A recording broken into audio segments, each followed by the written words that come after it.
fellas. Okay. To those of you watching on the internet, hello. How are you? It's great to see you Hello. again. We've got BMAT at least for the moment. Been having some We internet do. issues, and then we've I've got been in and Mr. out. And Biscuit's also getting a haircut and a bath right now. Oh, They've got this zoomed groom thing. I don't know if that's something they have all over the place, what? but I looked it up and it was cheaper than trying to take him to a groomer. So they're out front. So we'll see how it goes. Jay Lee, have you considered that? No, man, I'm good.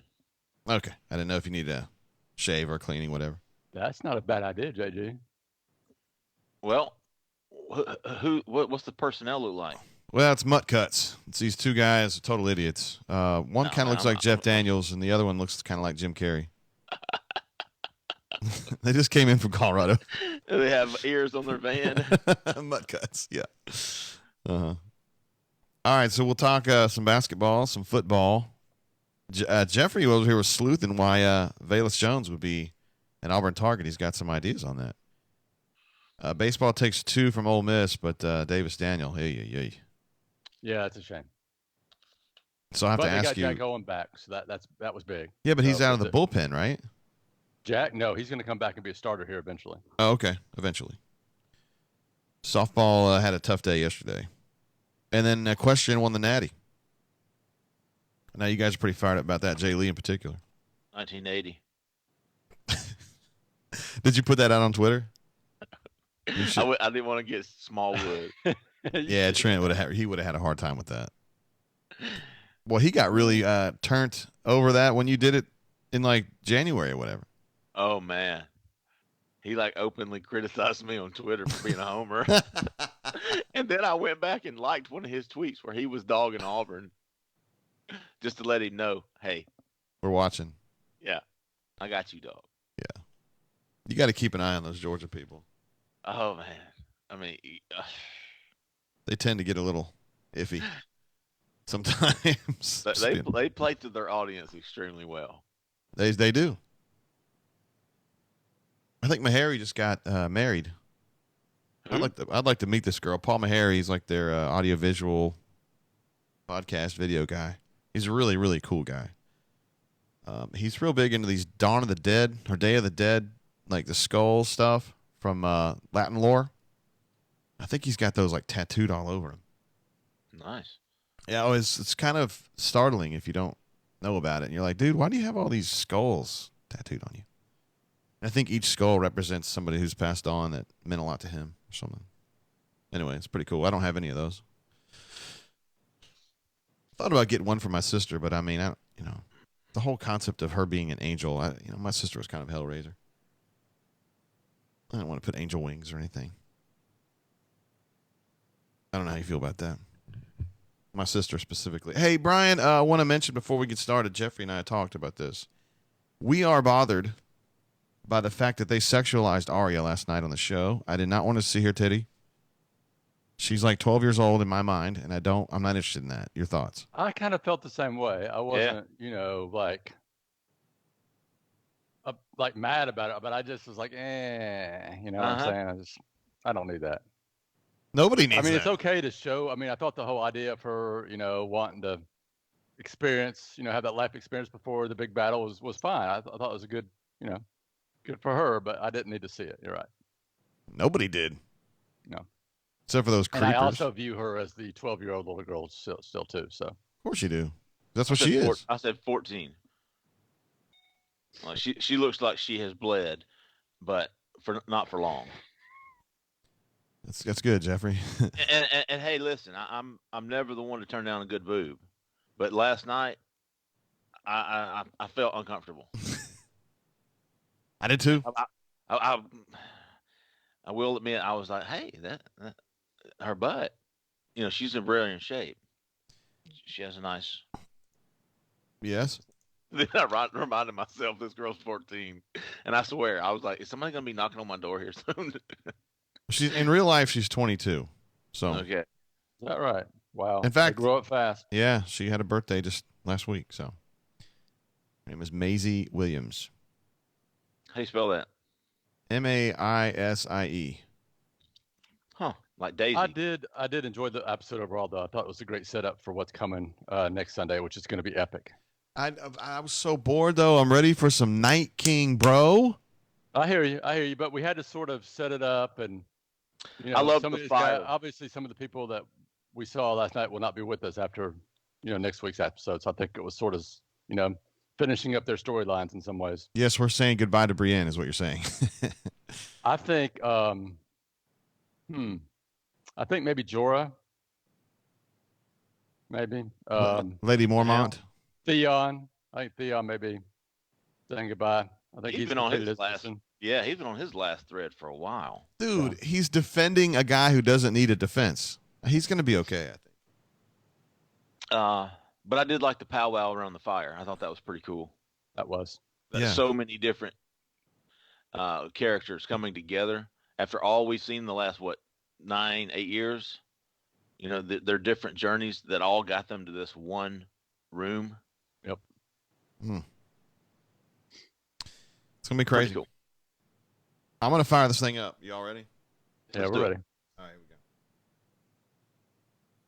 go.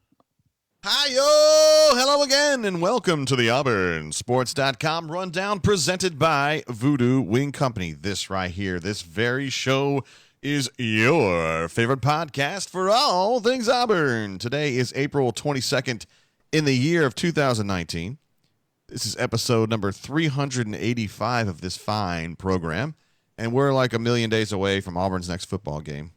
It's probably more like, 150 or something like that. They're going to be playing Oregon in suburban Dallas. So get ready for that. My name is Jay Tate. I am publisher of AuburnSports.com, and I'm joined by two titans of Auburn journalism. We'll start off with Mr. Brian Matthews, capital B, capital M, our ace team reporter, and a man who everyone from Westeros right here to Central Alabama knows is a doer of many things. BMAT, word. Word. I am excited about what's going on in Westeros. It's going to be an epic conclusion to the first 2 episodes next week, and can't wait to see how it turns out. It's supposed to be like 80 minutes of battle sequence. So, is that good or bad? I think it's good for get stuff. I do get into it. So. Can't hear you, buddy.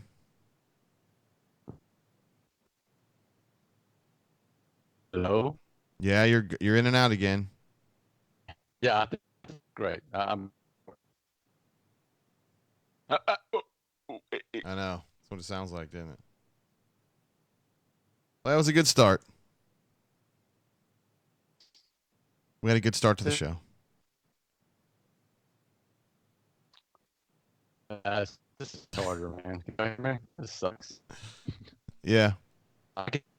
We probably just need to go on with me and Jay Lee, huh?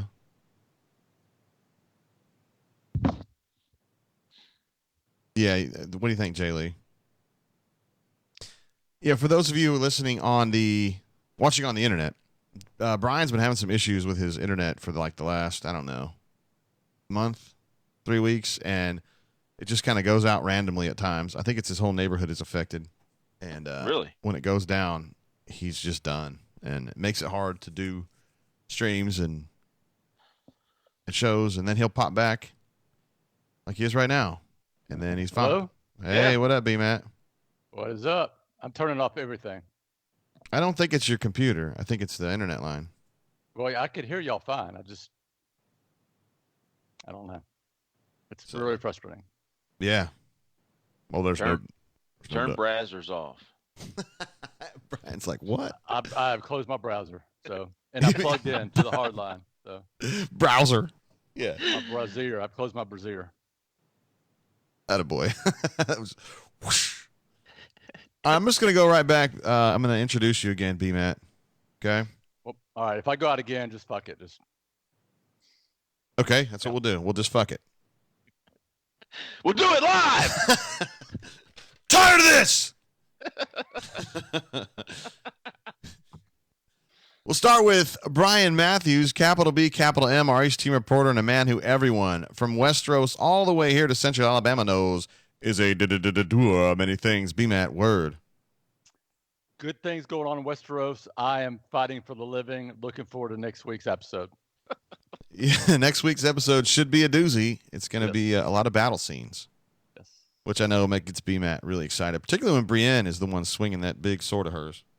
She's gonna kick butt, and so is Arya with her little new weapon she got from her lover, Renly.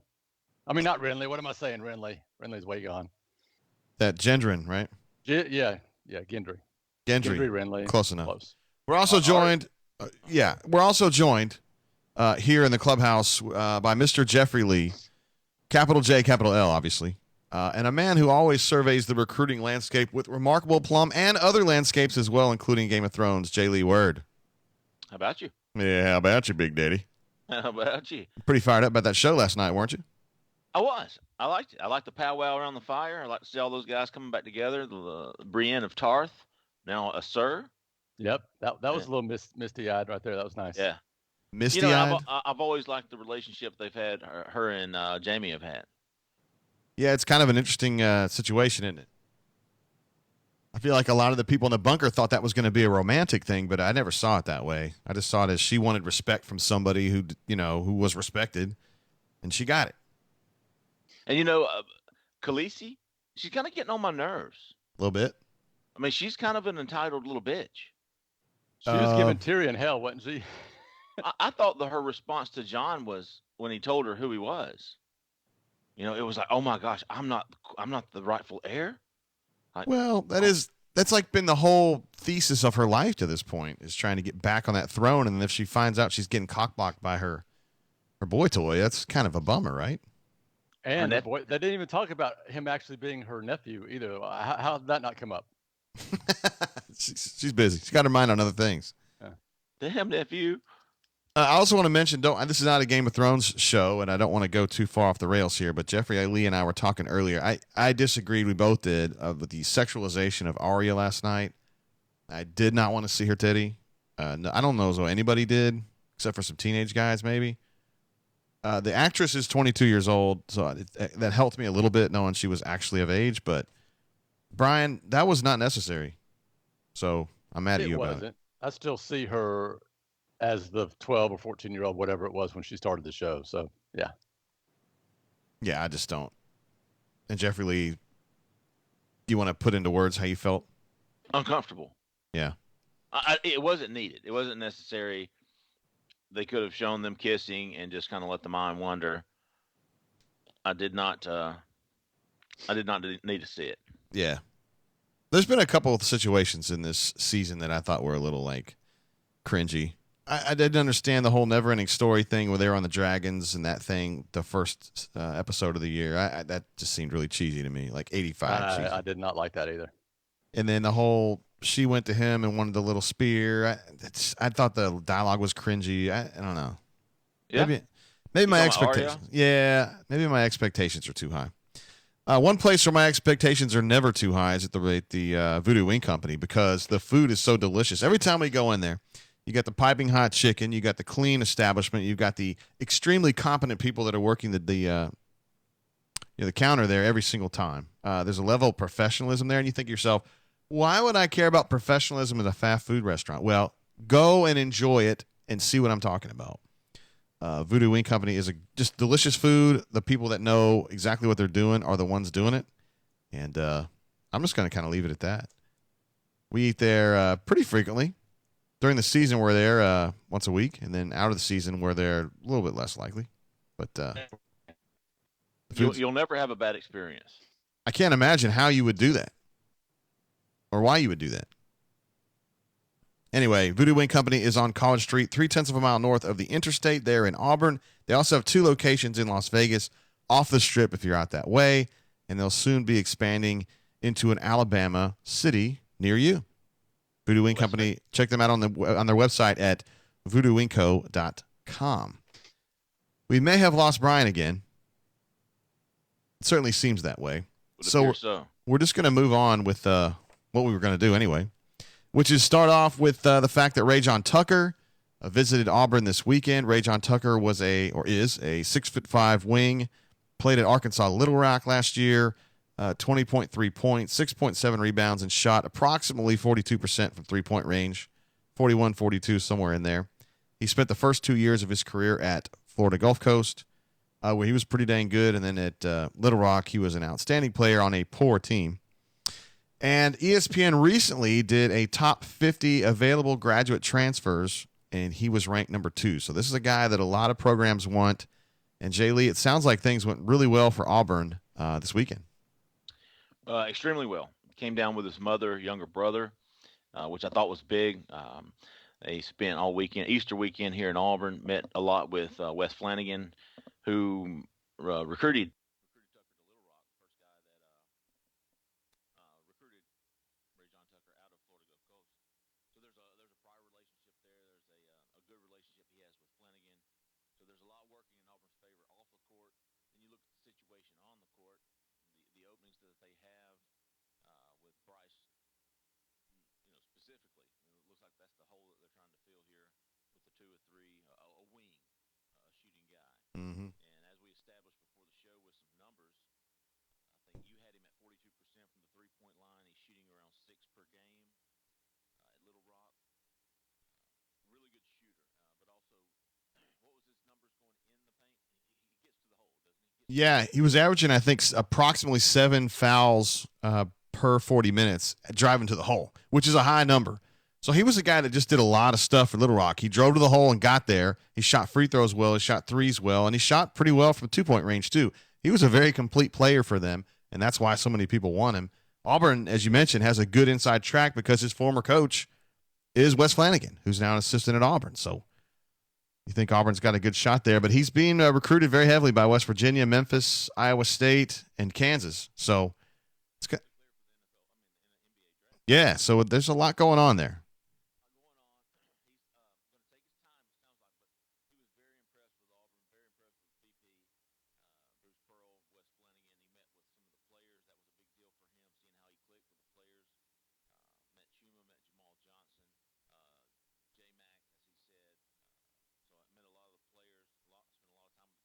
I know they watched video Saturday in the arena of how he wanted to be used, or what their plan was for him, and then they stayed Easter Sunday for a bit, and before heading back out. But he's got 3 visits left. He's going to Memphis this weekend. It's coming up weekend.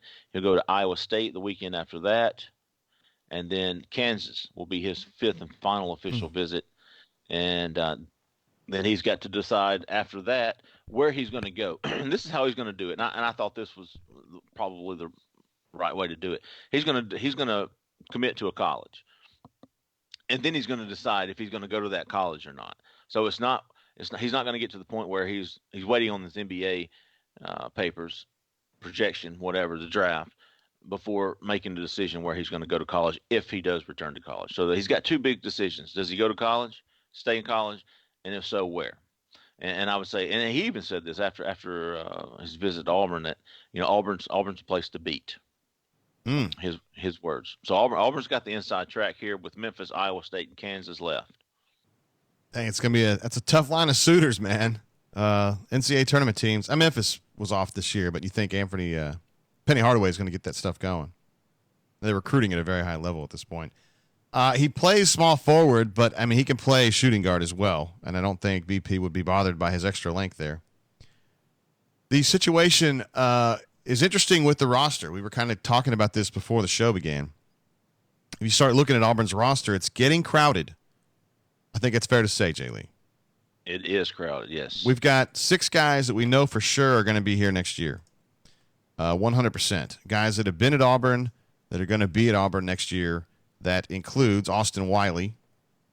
That includes Ant McLemore. That includes Javon, Samir, and D'Angelo. That's 6 guys. It's 5 guys plus Jamal Johnson. And a lot of people don't remember that Jamal, he transferred in from Memphis last summer, sat out the whole year. He'll be eligible coming up this year.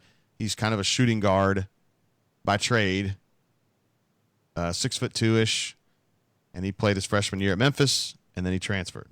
He's Buck Johnson's kid. For those of you who are kind of older, Buck Johnson played at Alabama years ago. So there you go. There's 6 guys that we know for sure are going to be here. And then you've got the 5 guys coming in: Isaac Okoro, Turbo, Jalen, Alan Flanagan, and Stretch. So right there, you've got 11 that are 13 max. You got 11 of 13, which means you're down to, you got 2 spots left, and there's 3 dudes. You got Jared, still trying to figure out what he's going to do. Chuma, who is declared for the NBA as well, still trying to figure out what he wants to do. And then Rajon, that Auburn would love to have, but first of all has to get his affiliation, and then has to make sure he doesn't go to the NBA draft. So it's kind of a complicated situation here for these last 2 spots, Jay Lee. Yeah, it's which 2? Right? That's the trick. I think you said, Jared, you thought was kind of 50-50. Yeah. I think that's fair. I would agree. Chuma, I would lean more towards coming back just because of the injury. I think if he stays healthy throughout the tournament, there's no telling what happens to Auburn. But I think he's gone, and rightfully so. Would you agree there? Yes. And Rajon, Tough one, man. I don't know enough about him, but his numbers are pretty impressive. I don't know. Yeah, he was a player last year, man. I'm not going to lie about it. He was really good. But if you get 2 of those guys, any 2, to fill those remaining 2 spots, you got 3 guys to fill 2 spots. You get any of those 2 guys, you don't lose more than one of them to the NBA. Yeah. I think you're fine. Well, do you have a preference there if you're making the roster? Well, I mean, Chuma, I think Chuma's the best player on the roster. Agreed. I don't necessarily think he's ready to go to the NBA right now. I mean, with knee and all. I just think even if he was 100% with a knee, I still just have questions because Chuma, he's just such an interesting cat. I don't know if he's ready for the NBA lifestyle. That's all I would say about that. He's just kind of like, man, he's living in his own world. He's just kind of I just can't see him handling that adjustment just yet. I would have said the same thing about Nick Coe on the football side. Like, Nick's just kind of beating to the beat of his own drummer, and he's a different cat, and I don't know. Not in a bad way. No, I don't mean that in a bad way at all. I just mean, like, Nick just looks at himself differently than everybody else. He's just like, I'm not ready to play there yet. And everybody would be like, dude, you're a tremendous player. He'd be like, I'm not ready, and that's that. Yeah, that's B-Matt's boy. Yeah, he was on Nick Coe, man, before anybody. When Nick Coe just walked up to us one day at a camp and was like, hey, I'm committed. Like, he's a god.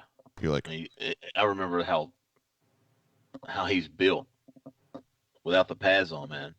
Jay Lee, I think we may have Brian back now. He has he's kind of have a halo around him, doesn't he? Like I don't aura. know. What's going on? When Rick James walks into the club with Charlie Murphy. Yeah. Got that aura. What up, B-Matt? How y'all doing? Can you hear me? Did you have a chance to listen to the last 12 minutes of the show? Not a word. I hope y'all spent it dogging me out the whole time. Not really. That's a shame. Only 8 minutes. We were just wrapping up the basketball roster situation. We were making a roster. Moving on to football recruiting. Bayless Jones, wide receiver, originally from Saraland, Alabama, who ended up going to Southern Cal, was on campus this weekend touring. He is endeavoring to transfer, considering the Auburn Tigers. And I think when this news kind of broke that he was going to do this, everybody was looking around kind of quizzically, like, why here? Why would Auburn even be in the market for him, really? Because they have a lot of good wide receivers. But Jay Lee has kind of figured this out. Explain this, Jay Lee. Well, Jones was in the 2016 class. Give you some background on this kid. From Saraland, 6 foot, 180. He did not have an Auburn offer out of high school in the 2016 class or an Alabama offer. But as far as Auburn's concerned, the reason he didn't is Auburn had a wide receiver class that year of Nate Craig Myers, Kyle Davis, Marquise McLean, and Eli Stove. And that was one of the better, at the time, one of the better wide receiver groups in that 2016 class. Oh, yeah. Jones was committed to Sarkisian out at USC. That was the year I believe Sark was fired.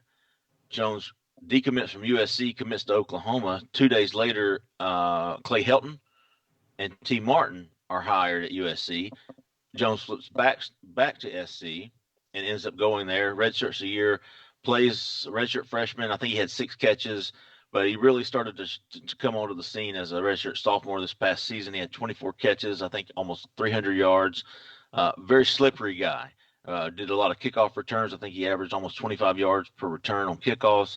And as you and I was talking before the show, he sounds like a Ryan Davis type receiver. I'm not saying he's Ryan Davis, but he's that kind of guy.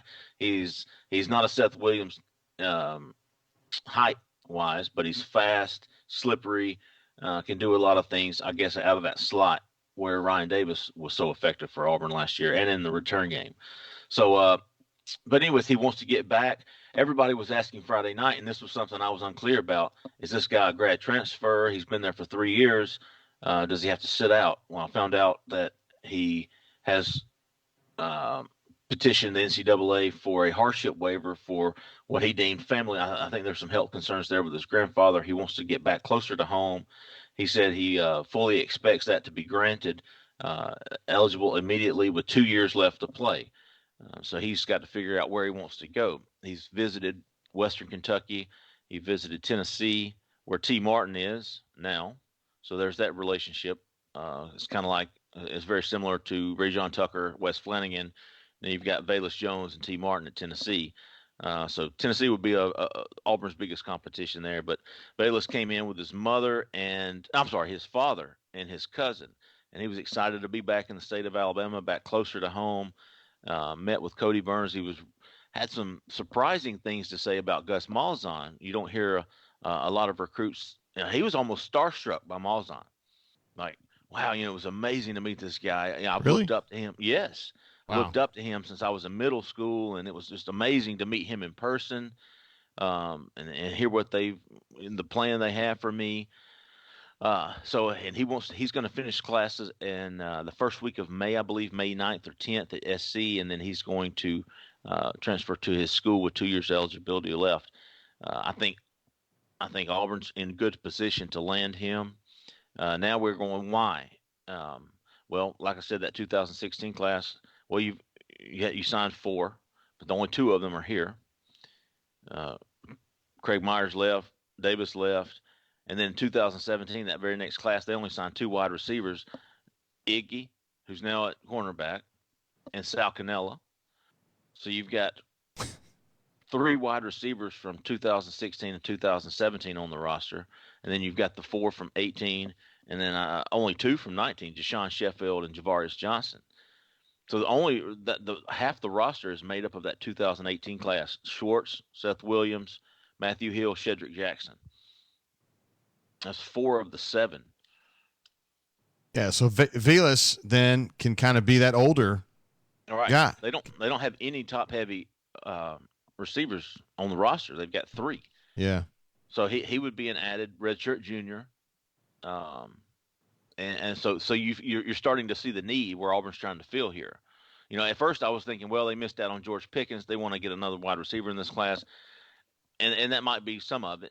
But they need some upperclassmen. I think this would be a great fit. They need bodies, and I think this. And reading on his bio up on SC, he was expected to be one of the main contributors for Southern California this year. So he's not just a body. He is he's a guy that could come in and contribute. Yeah, so he's definitely one worth watching. He's 6'0", 190 at this point, so he's a little bigger than Ryan Davis, but that was kind of the role. I don't think of him as a number 1 outside receiver type guy. He's going to be a little smaller, a little squirrelier, as you would say. Does this affect Jay Lee the way you think things will go down with LaMichael Petway? I mean, Yes. Is it like one or the other? I think so, but maybe they want 2 guys. I really feel like Petway. I think he's coming. Now, he's only got 1 year, as opposed to Bayless, who has 2. I could see Auburn taking both of these guys. They had 5 slots open from the 2019 class, so the holes are there to fill.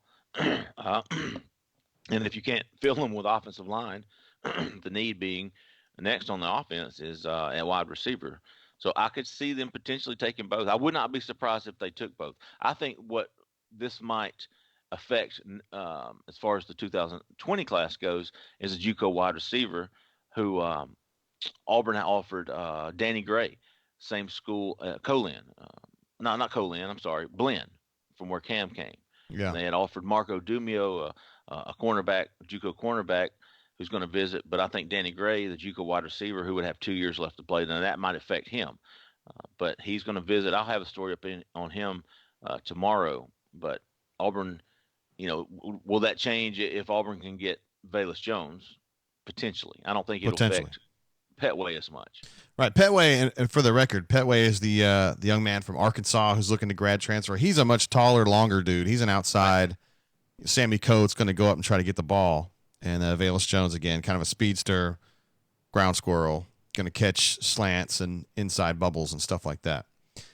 All right, so that's the situation. Rajon Tucker, very interesting situation there on basketball recruiting. And then Bayless Jones just kind of popped up and adds some intrigue to Auburn's recruiting efforts as well.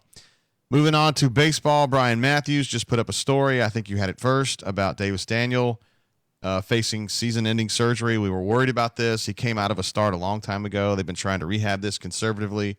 But now, B-Matt, it looks like that's a wrap for him this year. Afraid so, and probably a wrap for his career. He's able to pitch a couple innings in the opening day start and felt that tightness in his forearm and tried to rehab it for a couple of months here, but it just didn't work out. And now he's having the Tommy John surgery, which is usually around a year or so. And I think what's going to happen is he's going to stay in school, work toward his degree.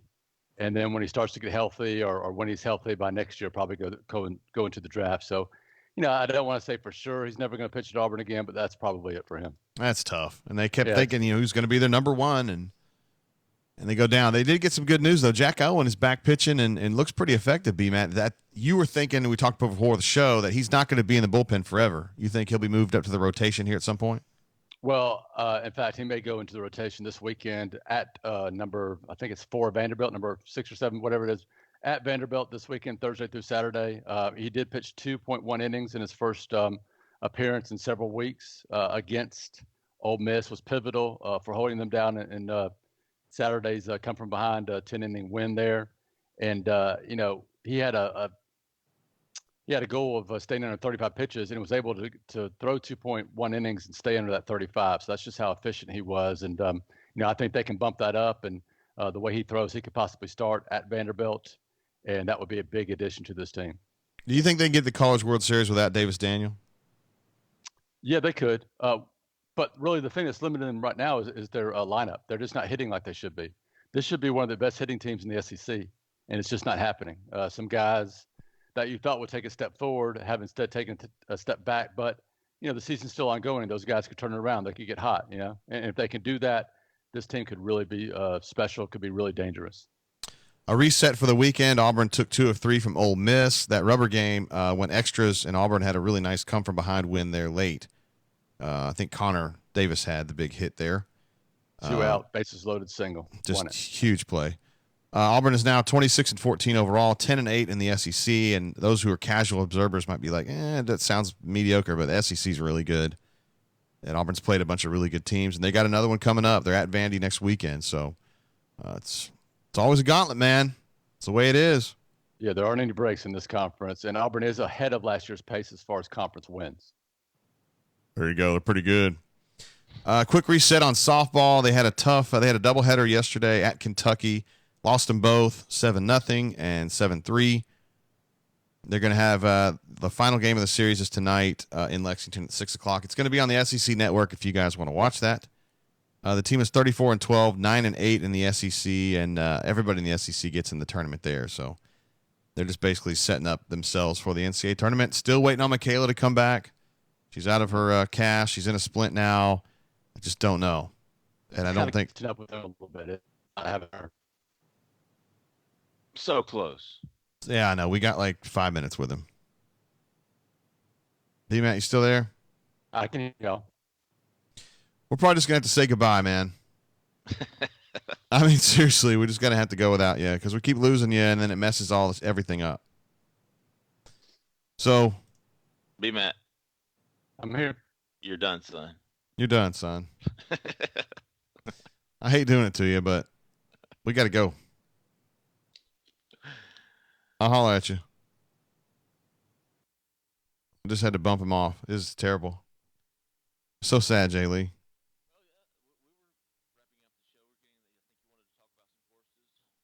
Yeah, I did.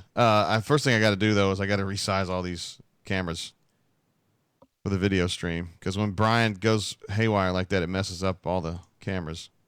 And I'll just leave him like freeze framed there as we can love and adore Brian in his absence. It happens. All right, so softball again. Everybody's getting in the SEC. Everybody's getting the SEC tournament. Everybody's going to get in the NCAAs. It's just a matter of I don't think Auburn softball can get very far without Michaela back, and she's still not back, so they're waiting. Equestrian, big weekend for the Equestrian team. They won the national championship, their 6th national championship, and 3rd of the last 4 years in Waco, Texas. Kind of a thrilling finish. They were down to the final ride of the whole meet, and they had to have a win. They were taking on Georgia. In that sport, it's kind of one team against another. I used to think it was like a bunch of teams playing each other like in gymnastics, but it's not. And it came down to the very final ride. A young lady named Ashton Alexander, a senior for Auburn, had basically the ride of her life there and put away this Georgia girl, this poor, sad Georgia girl, and won it right there. It was equitation over fences where they kind of jump over the fences and stuff, and she had a great ride and put it away right there. So huge win for Auburn. Greg Williams, the head coach of Auburn's equestrian team, obviously as good as it gets. And our friend Kendra, who works in Auburn's sports publicity department, says this is the first time that a college equestrian team has ever gone undefeated for a whole year. 18-0 they went. Wow. So this was as good as it gets. Almost makes 1980. Poor Trent. He would have a hard time with that. He would say, who cares? Yeah, but if they had won, he would have been tweeting, I promise. Equestrian. So those of you, I know there's not necessarily a lot of equestrian fans out there, but for those casual Auburn fans that are like, man, I wish we were good at something, you're really good at equestrian. I'm just saying. I think there were like 3 people that went and rolled tumors. Hey, man, it's a national championship. It's not NCAA, it's NCEA, but Really? That's how it works in the world of equestrian. I got a few shout-outs I want to pass along, Jay Lee. Do it. I want to give one to BP Rockman for finishing coursework on his degree. He announced that. I think he turned in his last paper Friday or Saturday, and that was a big deal for him, man. I was very surprised that he had a GED, much less what was it? Was it a master's? I think it was, but I didn't want to overstate it, so I was just kind of going to be vague about it. DeVry is pretty tough, though. so good on him. Oh, my. Anyway, Brian's one of our favorite people on the site. Always been very supportive of us and a cool guy who does a lot of good stuff. Champions Hayden. If you guys know Hayden, he's the people's champ. A young man battling cancer. And Brian's always really pushed him and made him feel better. And anyway, BP Rockman's just one of the good guys. Also want to give a shout-out to CASDL3, who in a random thread about a Charles Barkley T-shirt just posted a picture of this insanely hot chick. Oh, yeah. Who was very busty, and she was drinking wine. And I don't know why he posted it then and there, but I'm glad you did. Well played. And I promised you a shout-out, and you just got it, bud. Also, there was a thread, there was a good bourbon thread the other day. Kel63 starts one, says, bought a bottle of Wild Turkey Long Branch at Costco. I am no expert, but it seems smooth to me, went down real easy. Any professional opinions? I mean, well, yeah, here, let me give the shout-out. Granddaddy28 says, if you like it, it's good. Drink up. Don't be sidetracked by prestige pricing and pedigree. That is the best words you can say about bourbon, because I drink a lot of bourbon. I have been doing this my whole life. I got here on this table right here, I got some Heaven Hill, just white label. This cost me and Benny $8 in Nashville, and it's delicious. Literally a pour of this is like 50 cents. $8 for that fifth? Yes. And you're thinking, is it trash? It's not Blanton's. It's not the best, but it's totally drinkable. Look, I've already had like most of the bottle. And Ben said it was pretty good too. You don't have to spend a lot of money to have tasty bourbon. I was drinking some Uncle George the other day, some George Dickel number 12, which cost me $22 at the Florida ABC the other day. And that was delicious too. All these highbrow people that say they're only drinking Whistle Pig, you guys are full of shit. Shouldn't do that. You're wasting money, and there's a lot of really good bourbon you don't have to pay that kind of money for. Eagles Rare is another. It's delicious. Yes. Buffalo Trace, Eagle Rare, both of them in the 25 to 30 range. Right. Sometimes you can find them on sale a little cheaper. They're delicious. They're great pours. Love them. I would take them over a lot of $70 or $80 bourbons. And Woodford Reserves, Middle tier. Middle tier, delicious. A little harsher Delicious. than I like, but it's good. Oh, I love it. Also want to give a shout out to our friend R. Thomas, who Jay Lee and I have met and like and respect. He's a very badass man. He made this backdrop for me. MVP right there. And I am very appreciative of that. I think it adds just a little teeny tinge of professionalism to this show. Absolutely. And we thank Rob for all he does. He's always a very voluminous poster, and he's a good guy. So thank you to R. Thomas for that. Also, a shout out to our friends at Voodoo Wing Company who make delicious food and serve it professionally and in a very clean environment. We love that about them. I give the food 10 out of 10, but everything else is awesome too. They do a great job. Also, our friends at Lynch Toyota of Auburn, if you're looking for a new or used Toyota vehicle, which Jay Lee is currently and will be, check them out. Seriously, Paul Brockwell's the best in the business. Kevin Wheat and Phil on the sales floor there. Also, my man Kenny is good there as well. Everybody I come in contact with at Lynch is awesome. Check Eric them out. Jones. Eric. He's I've the been man. working with Eric, man. Yeah. I know that dude. Yeah, he's good too. Of course. Also want to give a shout out to our awesome subscribers. Without your support, we could not do what we do here at auburnsports.com. So thank you. God bless you guys. If you're not a subscriber, go ahead and join. It's $8.25 a month on average. And you get access to the greatest message board in the history of the internet and everything that Jay Lee and B. Matt and Benny and even a few things that I do. Everything we put out, you'll have access to. I think it's a hell of a deal. And it's very entertaining during the off season in particular. Jay Lee did a hell of a job. Thanks for sticking around, bro. Good thing, man. And I'm glad your internet is up and stays up. Not the first time that's been said about you. Also, RIP to Brian for his internet going out not once but twice during the show.